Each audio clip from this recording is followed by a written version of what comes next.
అసలు మరి మీరు పంపిన బిల్లుల సంగతి ఏంది? బీసీ రిజర్వేషన్లది దాని మీద ఏమైనా అసలు ఊసన్న ఎత్తిరా? ఎక్కడ పోయిరండి బీసీ సంఘాలు?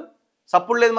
మళ్ళీ ఇప్పుడు ఎలక్షన్లు ఇవాళ పేపర్లో వచ్చిందిగా, మళ్ళీ బషీర్బాగ్లో ప్రెస్ మీటు, సోమాజిగూడ ప్రెస్ క్లబ్లో ప్రెస్ మీట్, ఇందిరా పార్క్ దగ్గర ధర్నా, మీడియాకి ఇన్విటేషన్, తెల్లారి పేపర్లలో వచ్చింది, చేసినాం, అయిపోయింది. అసలు రేవంత్ రెడ్డి రిజర్వేషన్ల మీద ఎక్కడన్నా ఒక మాట మాట్లాడుతుందా? అపోజిషన్లో ఉన్న బీఆర్ఎస్ మాట్లాడుతుందా? బీజేపీ మాట్లాడుతుందా? సర్పంచ్ ఎలక్షన్స్ ముందు ఈ బీసీ రిజర్వేషన్ల అంశం రగిలిపోయింది కదా, 42% రావాలని. చాలా గొప్ప పోరాటమే జరిగింది ఒక రకంగా. అది సర్పంచ్ ఎలక్షన్స్లో ఆ రిజల్ట్ కూడా మనకు కనబడ్డది. మరి ఇప్పుడు మున్సిపల్స్ రాబోతున్నాయి, దాని తర్వాత ఎంపీటీసీ జెడ్పీటీసీ పరిషత్ ఎన్నికలు రాబోతున్నాయి.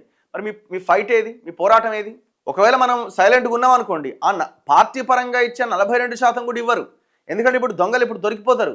ఇవన్నీ కూడా పార్టీ పరంగా జరిగే ఎలక్షన్స్. మొన్న సర్పంచ్ ఎలక్షన్స్లో తప్పించుకోవడానికి అవకాశం ఉండే, రెబల్గా పోటీ చేసిన కూడా వీళ్ళ ఖాతాలోనే వేసుకున్నారు.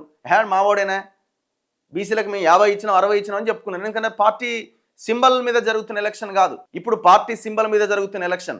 ఒకటే బీఫామ్ ఇవ్వాలి.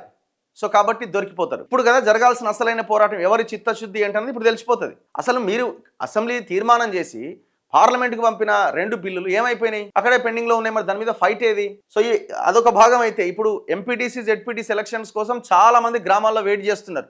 ఇప్పుడు సర్పంచ్గా పోటీ చేయాలి అని నామినేషన్ వేసిన తర్వాత, అరే నువ్వు విత్డ్రా చేసుకుని నీకు ఎంపీటీసీ నువ్వే నెక్స్ట్ అని అట్లా బుజ్జగించి వెయిట్ చేస్తారు. ఇక నేను ఎప్పుడు పోటీ చేయాలి. ఆ ఎంపీటీసీతో వచ్చేది లేదు, పోయేది. అసలు కుర్చీ ఉంటుందా మీకు? ఆఫీస్ ఉంటుందా? జనాలు కూడా అసలు పట్టించుకోరా ఎంపీటీసీ ఎవరా అంటే ఆ ఎంపీటీసీ అంటారు అంతే. ఏమున్నా సర్పంచ్ దగ్గర పోవాల్సిందే. మళ్ళీ